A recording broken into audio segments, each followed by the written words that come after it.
नमस्कार दोस्तों, power of studies channel में आपका स्वागत है। दोस्तों, आज हम पढ़ने जा रहे हैं हिंदी साहित्य के इतिहास के महत्वपूर्ण प्रश्नोत्तर, जो कि आपको हर एग्जाम में तैयारी में सहायता करेंगे, मदद करेंगे। तो चलिए दोस्तों, बढ़ते हैं और अपने प्रश्नोत्तर को पढ़ते हैं।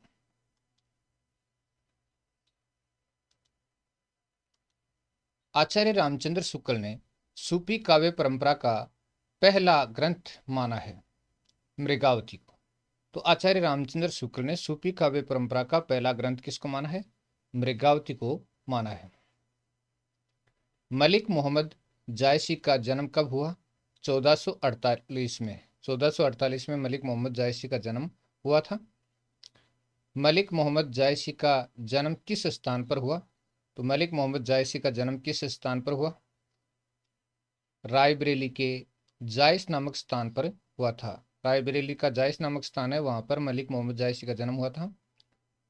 अधिकांश सूफी कवियों ने कथानक कहाँ से लिए हैं? भारतीय हिंदू परिवारों से लिए हैं। कथानक है वो भारतीय हिंदू परिवारों से लिए हैं। अगला है, सूफी काव्य में आत्मा और परमात्मा का कौन सा रूप प्रचलित है? सूफी काव्य में नारी को परमात्मा व पुरुष को आत्मा माना जाता है।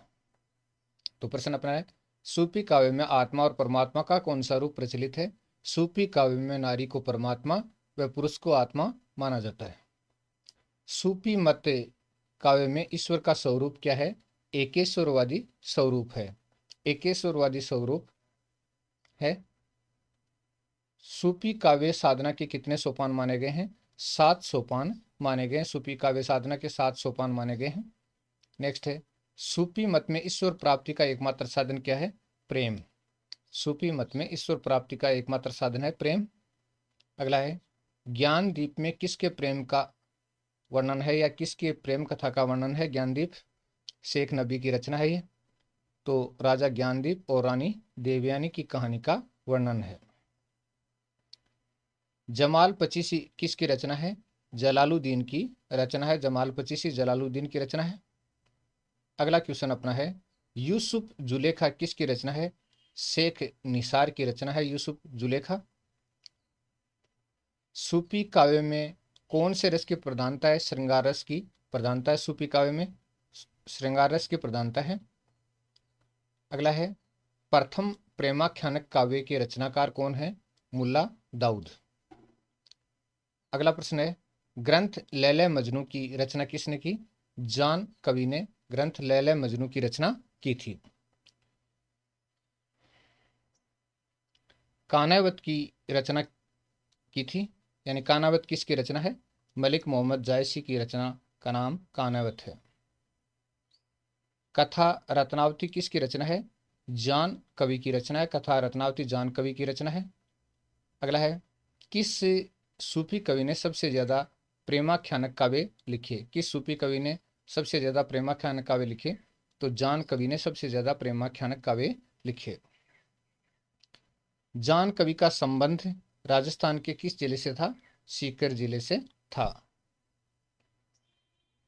पद्मावत के 12 मासा में किसका चित्रण हुआ है? नागमती के वियोग का चित्रण हुआ है। पद्मावत के 12 मासा में नागमती के वियोग का चित्रण हुआ है। दाम्पत्य प्रेम की साधना पर बल किस काव्य ने दिया? सूफी काव्य ने दिया। दाम्पत्य प्रेम की साधना पर बल सूफी काव्य ने दिया था। अगला है, जायसी को किस प्रकार का कवि माना जाता है? प्रेम की पीर का कवि माना जाता है।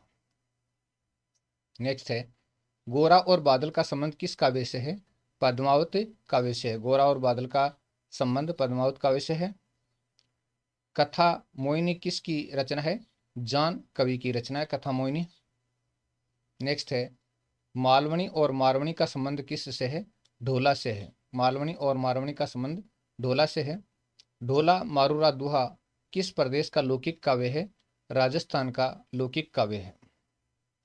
नेक्स्ट है, जायसी की धार्मिक तत्वालोचन संबंधी ग्रंथ का नाम बताइए। जायसी के धार्मिक तत्वालोचन संबंधी ग्रंथ का नाम बताइए। अखरावट। जायसी का धार्मिक तत्वालोचन संबंधी ग्रंथ है, उसका नाम अखरावट है। अगला है, नायक योगी का वेश धारण करना, नायक द्वारा योगी का वेश धारण करना किस काव्य की विशेषता है? सूफी काव्य की विशेषता है। सूफी काव्य में अलंकार की दृष्टि से प्रमुख विशेषता पाई जाती है। सूफी काव्य में अलंकार की दृष्टि से प्रमुख विशेषता पाई जाती है अतिशयोक्ति अलंकार का प्रयोग। अगला प्रश्न अपना है, पक्षियों के माध्यम से संदेश भेजने या वार्तालाप कराने की पद्धति किस काव्य में प्रचलित है? पक्षियों के माध्यम से संदेश भेजने या वार्तालाप कराने की पद्धति किस काव्य में प्रचलित है? सूफी काव्य में प्रचलित है। नेक्स्ट है, सूफी काव्य का दूसरा नाम क्या है? प्रेमाख्यानक काव्य है। सूफी काव्य का दूसरा नाम प्रेमाख्यानक काव्य है। पहुकर की रचना का नाम बताइए। रस रतन, रस रतन है वो पहुकर की रचना का नाम है। तो चलिए दोस्तों, अगले वीडियो में फिर इसी प्रकार के प्रश्नोत्तर को लेकर आपके सामने हाजिर होंगे।